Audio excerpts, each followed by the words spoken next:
I used to be the guy who was always too tired and demotivated to get any work done. There was zero drive. I knew I wanted to do stuff, but I just couldn't get myself to do it. And it was such a crap feeling. So I'd end up distracting myself with YouTube, TikTok, scrolling, junk food, and I'd keep binging and wasting time until the hour before bed when panic would start to set in. So I'd quickly cram some work in and end up going to sleep feeling defeated, deflated, pathetic. And that's what having no drive, no real motivation does to you. But I want you to imagine something. Imagine it properly. Imagine you actually wanted to study. Imagine you were the guy who had fun learning, getting started, getting ahead, making progress with new things. It's a different kind of rewarding, satisfaction-based fun, but that's kind of how it feels for me now. And the reason isn't this obvious list of perfect 5 hacks that I'm just gonna give to you, because let's be real, when does that really work? You already know how to break stuff down into smaller steps. You already know about SMART goals. It's obvious stuff, and talking about it kind of bores me. I want to talk about the unsaid pillars, the thought processes, the ideas, the mental gymnastics that I've had to go through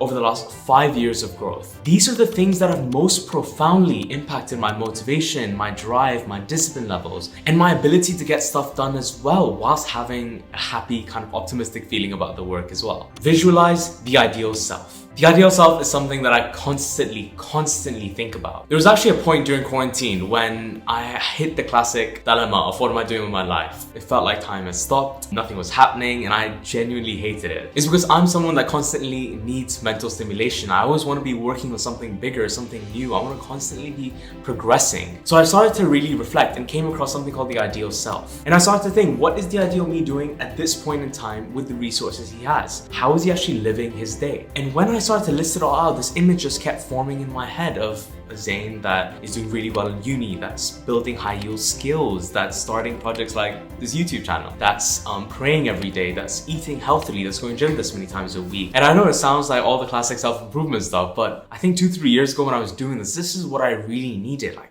badly. That's what most people need to start with. And the thing is, I'm not prescribing you my list of things to become your ideal self. I'm kind of just saying, do this exercise, list the things out, and you'll kind of see that that image, that ideal self is fueled by your desired future. And after you have an idea of all the things your ideal self is aiming for, you can start to get really specific with how they live their life. For example, for me, mine was that mine wakes up at 8 a.m., works on medicine and passion projects for 8 to 10 hours a day, is surrounded by vibrant people, that has a vibrant life, that does things socially, that prays 5 times a day. And it was a huge list of things. The point is, I got so specific into thinking and visualizing the ideal self, my ideal self, that I was just then itching to get started. I really just wanted to get started on working on myself. And it becomes this daily driver. Habits start to fall into place. You construct your own routine and you start sticking to it because you know how good it feels to match your ideal self, or at least aim to match that ideal self. Now, I do understand going from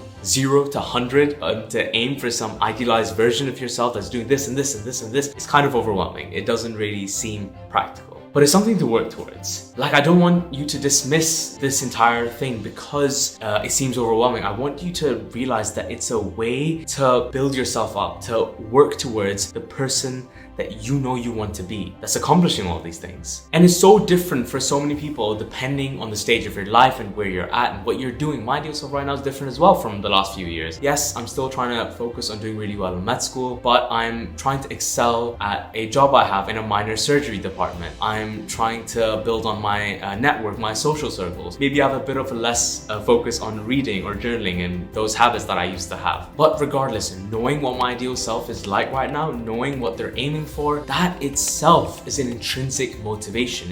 It influences the way I live and act on a daily basis. And that's the amazing thing. Once you get started, you just slowly start to hold yourself to a higher standard. You start to think and reflect on what you're doing on a day-to-day basis. Because at the end of the day, your ideal self is really who you want to be. So why would you not be excited and motivated to become that? And a practical tip I have, I'm sure most people already do this in some way or the other, but I think everyone should hold a weekly review session in their head, where on Sunday night, before they sleep sleep, I don't know, make a list of things or have a 5 to 10 minute conversation with yourself and go through the things that you did really well, that you accomplished the week, that you was on par with your ideal self, but also about the things where you kind of didn't match up to that ideal self that you're aiming towards. For example, for working out, let's say you only worked out twice a week and you want to aim for 5. That's your ideal set of workouts. So for next week, think about ways that you can make it 4 workouts that week. Think about the small things that you can change in your day to push yourself and work the problems out as well in those review sessions. Because at the end of the day, it isn't just about motivation. I know this video is about motivation, but instilling habits and becoming a driven person is about that constant review and improvement process. Relating everything to primal desires. Now, this is one of the biggest motivators that there is. Regardless of who you are, this is the deepest, strongest thing that will drive everything you do if you can internalize it. I think it's the reason anything big I've ever accomplished has actually ever happened. And I can properly relate the times that I've screwed up to having this not ingrained in me. And that motivator is to relate everything that you're doing, everything big, to your family, success, power, love, and all these essential desires that we have. There's 16 essential needs and desires according to Professor Stephen Rees, who studied desires and human motivation in over 6,000 people. He basically wanted to know what makes people tick. And from that, he developed the Rees profile, which is a scientific method that psychologists all around the world use to understand people's needs and desires and the way they prioritize them. And I know that using these primal desires, using them to fuel whatever you're doing, is one of the most powerful things that you can be doing. And people don't talk about this, they don't teach it to us because it doesn't really feel like the right, healthiest way to go about motivating yourself. But if you think about it, even from the age of 15, you already have deep-rooted thought processes about success, about the success that you're gonna have. You already have aims, such big dreams already. You already have deep-rooted emotions about your family, about what you are together, about what it would be like together in the future. All you need to do is tap into one of these thought processes. That's all there is to this. Tapping into the thought processes and using that to fuel whatever you're doing. It's the most powerful thing that you can do. For example, if you can relate the work you're doing right now, the hours you're putting in and day out, and then envision the success that you're going to have, very specifically that success that you're going to have, the distinction that you're going to graduate with, the proud feeling that you're going to get, the proud feeling that you'll give to your family, feeling that deep satisfaction and fulfillment of finally, I did it. You might even feel a bit of it right now as I said that. That's how powerful it is. If you can genuinely sit and create those links between the work you're doing now and the things that you desire the most, whether it's to do with the work, your family, the body you want to have, the life you want to live, whatever it is, you'll be creating more than just temporary motivation. You'll be creating deep-rooted discipline because each one of those things pluck a nerve. They mean something to you. And by using those emotions of the things that you care about as fuel and letting those primary desires actively drive your everyday actions, what you'll be doing is that you'll be reinforcing the neurons in your brain that tell you that this work that you're doing is connected to something that you truly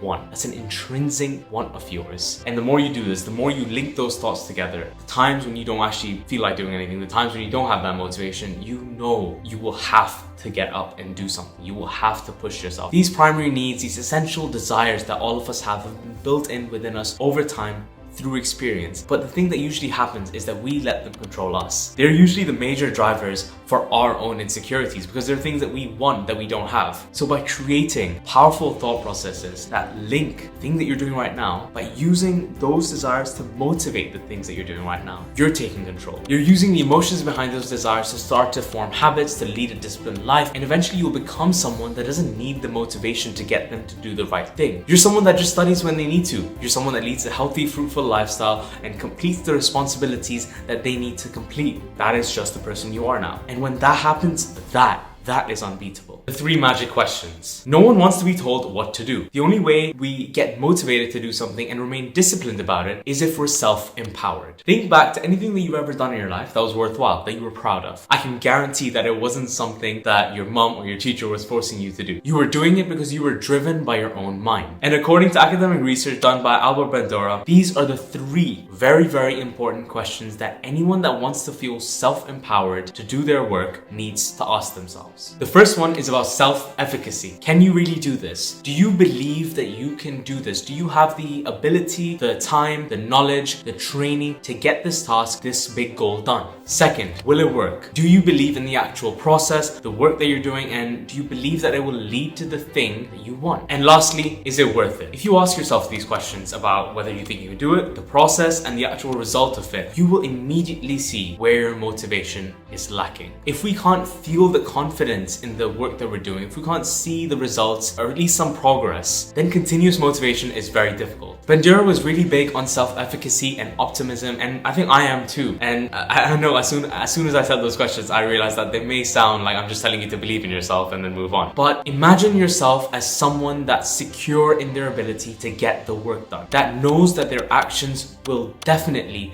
have an impact on them and the people around them. Wouldn't that automatically make you this self-determined person? Wouldn't that immediately gives you this huge boost of motivation to get the work done? If your motivation was even partly influenced by the belief within yourself, you'd be able to bounce back faster. You'd be able to expose yourself to so many more situations and people, which means you would automatically improve and get to your goals a lot quicker. I read about this whole self-efficacy thing a couple months ago, but it's something I truly believe in. That belief in your own ability, that unshakable confidence in the process and the things that you're doing. I think for me, it gives me this self-determination and honestly helps me immediately excel and stand out at anything that I do. People frown at optimism, but everyone that I know that has the healthy dose of optimism, that confidence in themselves, really is so resilient. They don't get bogged down as easily, and they always take that first step much quicker. Anyways, I know that a lot of you may not agree with everything that I've said, and I probably could have articulated it a bit better, but chasing your ideal self, becoming better, growing, relating the work that you're doing to your primary desires, and creating self-empowered optimism. These are the real thought processes that have pushed me and motivated me long term. But if you don't really care about all of this, you have an assignment due in a couple hours, you're in a slump and need that short burst of motivation and a practical method to get started again, then check this video out. Thank you so much for watching. I really hope this has helped, and I'll see you in the next one.